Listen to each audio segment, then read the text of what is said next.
Schedule के हिसाब से रोहतक ज़िले के अंदर 2 दिन मतदान होना है। 9 नवंबर को जिला परिषद और पंचायत समिति के मतदान होना है और 12 नवंबर को पंच और सरपंच के लिए चुनाव होगा। जैसा कि आप लोगों को पता है, जिला परिषद और पंचायत समिति की काउंटिंग स्टेट लेवल पर एक ही दिन होगी। पंच और सरपंच की काउंटिंग मतदान के तुरंत बाद गांव के अंदर ही होगी और वहां पर वो चुनाव नतीजे डिक्लेयर करने के बाद में पार्टीज वापस आएंगी। हमारी पूरी नामांकन की प्रक्रिया, स्क्रूटनी, सिंबल अलॉटमेंट और विड्रॉल की पूरी हो चुकी है। आज से हमारा ट्रेनिंग का प्रोग्राम शुरू हो गया है। पूरे ज़िले के लिए हमारे जितने भी बूथ हैं 529, उनकी पोलिंग पार्टीज़ फॉर्म कर दी गई हैं, नोटिस उनको चले गए हैं और आज सेकंड जो फेज़ है हमारा रिहर्सल का वो चल रहा है इस वक्त भी। इस ट्रेनिंग के बाद में 8 और 11 तारीख को पोलिंग पार्टीज़ डिस्पैच होंगी। जिला परिषद में सभी 14 वार्ड्स के अंदर चुनाव होना है। इसी तरह से पंचायत समिति के भी सभी वार्ड्स में चुनाव होगा। सरपंचीज़ के भी सभी यहाँ पे इलेक्शंस होने हैं। सिर्फ पंचीज़ के अंदर हमारे काफ़ी बड़ी तादाद में अनअपोज पंचीज़ निर्वाचित हुए हैं और कुछ ऐसे वार्ड भी हैं जहाँ किसी ने भी नामांकन नहीं किया है। तो रिमेनिंग जो वार्ड बच गए हैं पंचों के, वहाँ पर हमारा चुनाव 9 और 12 को जो शेड्यूल है उसके हिसाब से होगा। हमारी तैयारियां पूरी हैं। ज़िले के अंदर जो सेंसिटिव और हाइपर सेंसिटिव विलेजेस थे वो आइडेंटिफाई हमने किए हैं। कैंडिडेट्स फाइनलाइज होने के बाद में एक सेकंड राउंड की एक्सरसाइज चल रही है कि कैंडिडेट की वजह से अगर कोई सेंसिटिविटी होती है तो उसके आधार पर एक बार दोबारा हम रिव्यू कर रहे हैं कि कोई सेंसिटिव या हाइपर सेंसिटिव विलेजेस बढ़े तो नहीं हैं। अदरवाइज सभी तैयारियां हमारी तरफ से पूरी हैं। इलेक्ट्रॉनिक वोटिंग मशीन्स या मतदान के लिए जो बॉक्सेस यूज़ किए जाने हैं और बाकी जो सामान है वो रेडी है और हम चुनाव के लिए पूरी तरह से तैयार हैं। सर, आप लोगों की तरफ से कल लाइसेंस जमा कराने के लिए सर्कुलर जारी किया गया था, लेकिन सूचना ये आई थी कि 50% ही जमा हुए हैं और अभी बहुत से लोग ऐसे हैं जिन्होंने अपने गन जमा नहीं कराए, तो उसको लेकर के क्या चल रहा है? कोई भी निर्देश जो चुनाव के दौरान दिए जाते हैं वो कानूनन अगर उसकी पालना नहीं की जाती है तो उसके खिलाफ कार्रवाई हो सकती है। इस वक्त जब ये निर्देश जारी कर दिए गए हैं कि आप अपने सभी वेपन्स को जमा करा दें, तो अगर उसके बाद में कोई भी रखता है तो वो अवैध हथियार माना जाएगा और ऐसा मानकर उसके खिलाफ कार्रवाई की जा सकती है। और इवन अगर वायलेशंस ये लगती है विलफुल है तो लाइसेंस भी कैंसिल किया जा सकता है। अच्छा सर, सर्वसम्मति से कितनी पंचायतें चुनी गई है, कितने पंच और मेंबर चुने गए?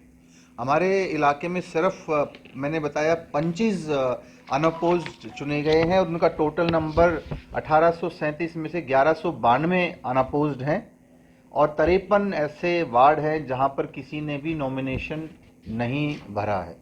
रीजन क्या देखते हैं सर कि क्यों नहीं भरा? चौधरियों का इलाका है, आप वही लड़ रहे हैं तो चौधरी तो बिना लड़े हुए चौधरी होते हैं ना, लड़ाई के बाद थोड़ी होती है। लेकिन एनीवे मुझे बाकी अक्रॉस स्टेट अगर बात करें तो सभी जिलों के अंदर प्राय देखने में आया है कि पंच बहुत सारे अनअपोज्ड बनाए जाते हैं। कुछ जगहों पर पंचायत पूरी भी अनअपोज्ड, सरपंच का भी अनअपोज्ड हो जाता है। लेकिन पंच का होने का सिर्फ और एक ही रीज़न मुझे समझ में आता है कि शायद उनको ऐसा लगता है कि उनकी जो रोल है वो कोई बहुत महत्वपूर्ण नहीं है या उनका जो से है वो शायद बहुत महत्वपूर्ण नहीं है। इस वजह से शायद वो नहीं इतने इंटरेस्टेड होते हैं। और नंबर भी अगर आप देखेंगे तो बाकी तीनों लेयर्स के मुकाबले में इनका नंबर भी नॉमिनेशन का कंपेटिवली कम होता है। और अनअपोज बनने का एक कारण जो विलेज में जो भी लोग रहते हैं तो वो आमतौर पर वार्ड के अंदर लोग परिवार के हिसाब से समझौते कर लेते हैं कि एक बार आपके परिवार से होगा, अगली बार हमारे परिवार से होगा। तो इस तरह से भी बहुत सारे पंचेज को अनअपोज्ड चुना जाता है, ऐसा देखने में आया है। सर, संवेदनशील और अति संवेदनशील कितने? हमारे जो टोटल संवेदनशील और अति संवेदनशील की आज के दिन जो फिगर है वो मैं आपको बता देता हूँ। हालांकि ये चेंज हो सकती है, क्योंकि कई बार कैंडिडेट के आधार पर भी संवेदनशीलता बढ़ जाती है। अगर कोई व्यक्ति ऐसा आ जाता है जो दूसरों को दबाने की कोशिश करे या बाहुबली जैसा कोई कार्य करे, तो उससे आमतौर पर चुनाव प्रक्रिया प्रभावित होने की संभावना रहती है। लेकिन आज के दिन हमारे पास में लगभग 77 मतदान केंद्र है, 77 जो संवेदनशील है, और 89 को अति संवेदनशील मतदान केंद्र घोषित किया गया है, और टोटल जिले के अंदर 529 मतदान केंद्र बनाए गए हैं। जिले में अभी तक कोई भी केस इस तरह का नहीं आया है।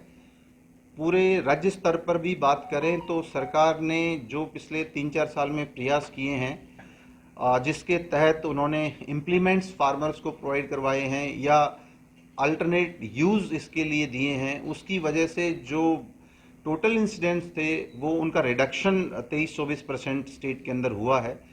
और 2 बड़े प्लांट्स जिनसे स्टबल से इलेक्ट्रिसिटी जनरेट हो रही है, बायोफ्यूल के तौर पे यूज़ कर रहे हैं, वो हरियाणा के अंदर शुरू हुए हैं। इसके अलावा यहाँ जो हमारा जो ज़िला है, क्योंकि ज़्यादातर जीरी का क्षेत्र है और वो कंपैरेटिवली बेटर माना जाता है चारे के लिए, उसका रेट बहुत है, तो लोग जलाने की तरफ अब इस तरह से नहीं करेंगे क्योंकि उससे फाइनेंशियल लॉस होता है। तो मुझे उम्मीद है कि सरकार के द्वारा जो प्रयास किए गए हैं और जिस तरह से लोगों में अवेयरनेस आई है, तो इसके ऊपर लोग नहीं जाएंगे। अदरवाइज जो एनजीटी की डायरेक्शंस हैं और हमारे यहाँ पे जो ग्रैप की प्रतिबंध जो लगे हुए हैं, उसके तहत अगर कोई फायर इंसिडेंट पाया जाता है और अगर कोई व्यक्ति उसमें दोषी पाया जाता है तो उसके खिलाफ एनवायरमेंट कंपनसेशन उसके ऊपर इम्पोज किया जाता है, और वो एक स्टैंडर्ड प्रैक्टिस है।